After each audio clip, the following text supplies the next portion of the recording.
Assalamualaikum warahmatullahi wabarakatuh. Hari ini saya akan jelaskan tahapan untuk daftar ke university di Korea Selatan jalur mandiri. Yang pertama, tentukan university yang mau dituju. Itu sangat penting.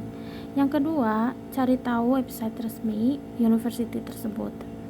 Yang ketiga, masuk ke halaman admission atau di situ ada tulisan undergraduate itu S1 dan graduated itu S2 atau S3. Yang keempat, klik dan download PDF panduan pendaftaran dan lain-lain dalam bahasa Inggris atau Korea. Yang kelima, biasanya pendaftaran dibuka bulan Mei dan November setiap tahunnya. Jadi persiapkan dari bulan sebelumnya. Yang enam, jika sudah di-download dan memastikan jurusan yang kamu cari ada dan syarat ketentuannya bisa kamu penuhi, telepon atau email pihak universitinya untuk meminta lembar admission dan form-form yang harus kamu isi. Atau ada juga kampus yang menyediakan langsung form-form itu di panduan yang kita download tadi. Yang ketujuh, isi semua form dan penuhi syaratnya, ketentuannya, lalu kirim melalui email yang tertera di panduan tadi. Yang kedelapan, memenuhi syarat dan ketentuan. Itu jelas banget ya, tidak mudah. Karena kita harus ngumpulin satu persatu dokumen yang yang cukup untuk menguras energi dan tenaga ya. Jadi bawa enjoy dan jangan dibawa stres. Harus tenang gitu. Terus yang kesembilan, selalu berdoa dan luruskan niat. Ini penting banget. Karena kalau misalkan kita ke Korea tuh mau apa gitu ya, untuk apa dan sebagainya, itu kayaknya kalau misalkan untuk kesombongan dan sebagainya janganlah gitu kan. Tapi lurusin niat lagi biar ditolong juga sama Allah gitu kan ya. Lalu yang ke-10, setelah semua terpenuhi dan sudah keterima, minta dikirimkan LOA. LOA itu surat tanda keterimanya kalian di university tersebut. Lalu yang ke-11, siapkan paspor. Kalau misalkan belum punya, pergi ke imigrasi dan bikin paspor. Itu biasanya daftar reservasi dulu online atau bisa bikin paspor online kayaknya. Zaman dulu kita harus datang dulu gitu. Kalau sekarang kayaknya online bisa. Kalau misalkan paspor udah jadi nih, udah ada, lalu pergi ke Cafe Aceh. Ke Cafe Aceh. Nah, Cafe Aceh ini tuh sebelumnya disarankan untuk lihat di website dulu ya. Website Cafe Aceh apa aja syarat bikin visa gitu kayak gitu. Nah, di Jakarta untuk membuat visa. Jadi Cafe Aceh ini di Jakarta tempatnya. Lalu yang ke-12, jangan lupa sebelum buat visa kita juga harus perhatikan syarat dan ketentuan membuat visa Korea dan jenisnya apa. Nah, kalau visa D2 itu visanya ya nanti insyaallah nanti saya buatkan konten di YouTube saya cara membuat visa D2. Lalu yang ke-13, setelah visa approve, barulah beli tiket pesawat. Jadi jangan dulu beli tiket pesawat sebelum approve visanya ya gitu. Lalu yang ke-14, salah satu web untuk membeli tiket pesawat. Nah, ini cara untuk beli tiketnya gitu kan ya. Itu ada di web-web tertentu gitu. Nah, catatan aja kalau misalkan jalur mandiri ini memang agak harus effort banget ngumpulin uangnya gitu ya, 200 sampai 240 juta gitu.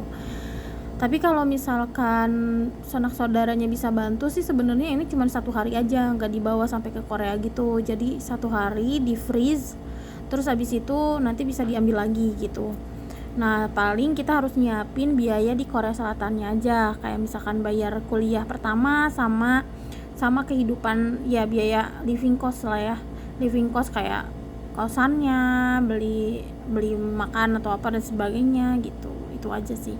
Nah, ini ada beberapa contoh yang aku mau tunjukin ke kalian. Nah, ini contoh website India University. Ini adanya di Gimhae kota ya, kota Gimhae. Ini kita klik yang 3 itu tuh yang di ujung, lalu nanti tampilannya seperti ini, dan ini ada bahasa Inggris ya, jadi bisa klik bahasa Inggris kalau misalnya nggak bisa bahasa Korea gitu. Nah ini nanti dia akan balik ke tampilan awal ya, jadi nanti kita klik lagi yang titik 3 itu yang udah bahasa Inggris ini ya. Nah ini tampilannya nanti akan ada seperti ini, pilih admission, nanti ada pilihan lagi. Nah pilih di sini mau yang mana, mau yang graduate admission atau yang undergraduate kayak gitu. Kalau misalnya graduate kan itu S2, kalau undergraduate itu yang S1 gitu. Nah ini ambil contoh aja yang admission to graduate program.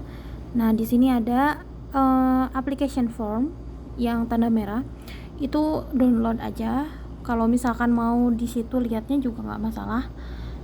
Nah ini ada beberapa yang saya garis bawahi.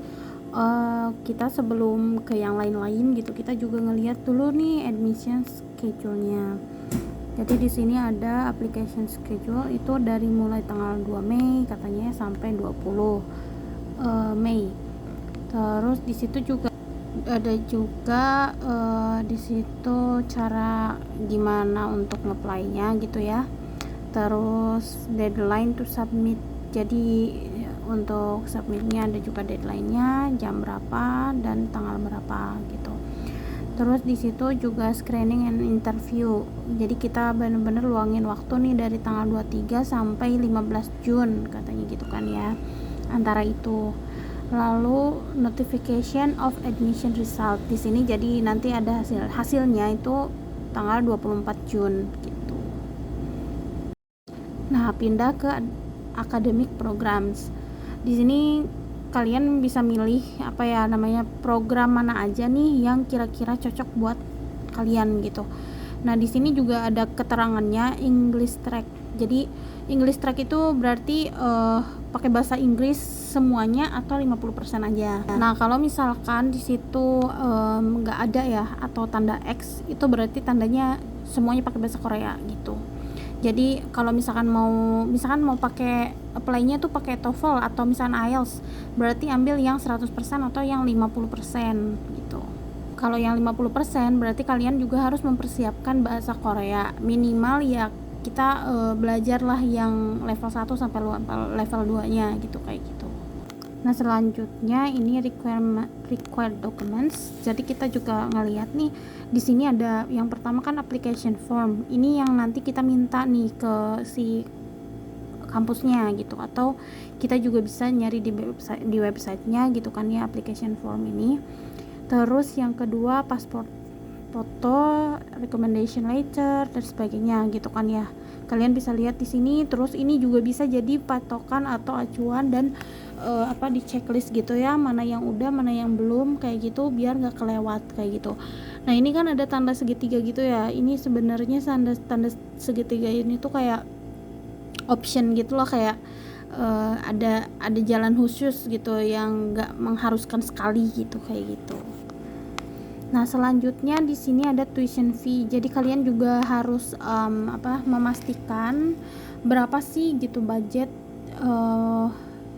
yang atau jurusan yang kita ambil berapa sih gitu kan ya per semesternya gitu. Kenapa kita perlu tahu? Karena di sini kita bisa untuk mengkalkulasi ya, maksudnya memprediksikan gitu berapa sih biaya yang pahit-pahitnya gitu kita itu harus keluarin gitu. Nah di sini juga ada keterangan ya, ada 85% tuition fee, terus ada yang 70%, ada 50%. Nah di sini aku mau jelasin sedikit. Di sini itu kita bener-bener kalau di Korea itu sangat sangat dihargai lah ya. Kita punya IPK tinggi dan sebagainya. Jadi kalau misalkan kita punya IPK tinggi itu tanpa kita daftar lah ya, itu udah otomatis gitu terpotong gitu biayanya. Jadi kita cuman bayar sekian gitu.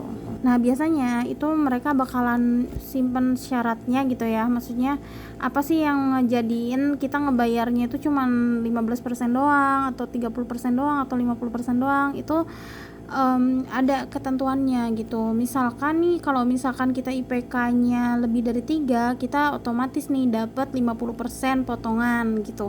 Dari harga biaya misalkan master 4 juta sekian, itu cuman bayar 2 juta sekian aja karena dapat beasiswa karena IPK-nya tinggi. Nah, kalau misalkan yang 15% doang bayarnya itu apa ya gitu. Itu biasanya kita dapat TOEFL atau TOEIC yang high level gitu, kayak misalkan TOEIC-nya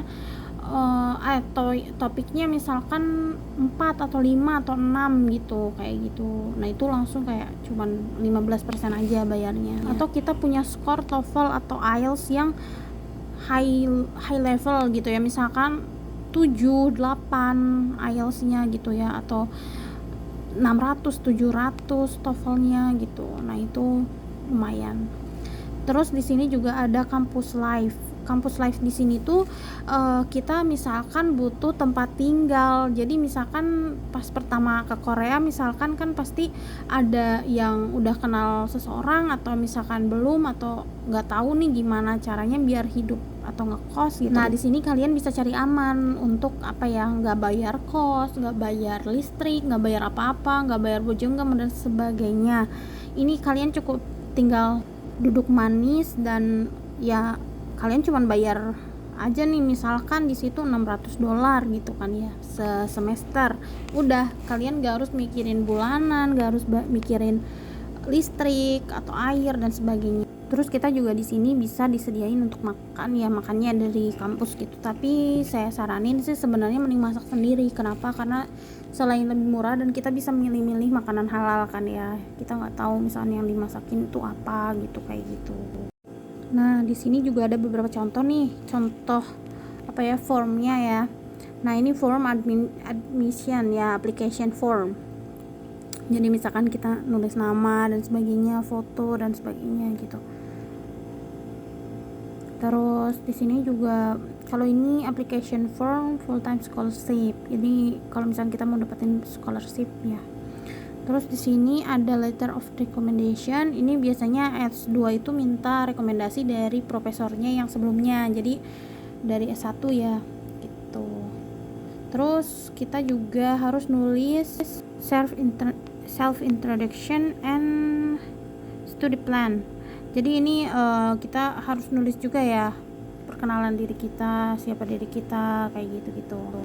Dan study plan itu berarti kita apa ya, planning kita selama belajar tuh nanti mau kayak gimana gitu. Kalau misalkan study plan itu kayak gimana ya, kenapa kamu tuh mau belajar, terus kayak ya rentannya gitu, kayak gitulah.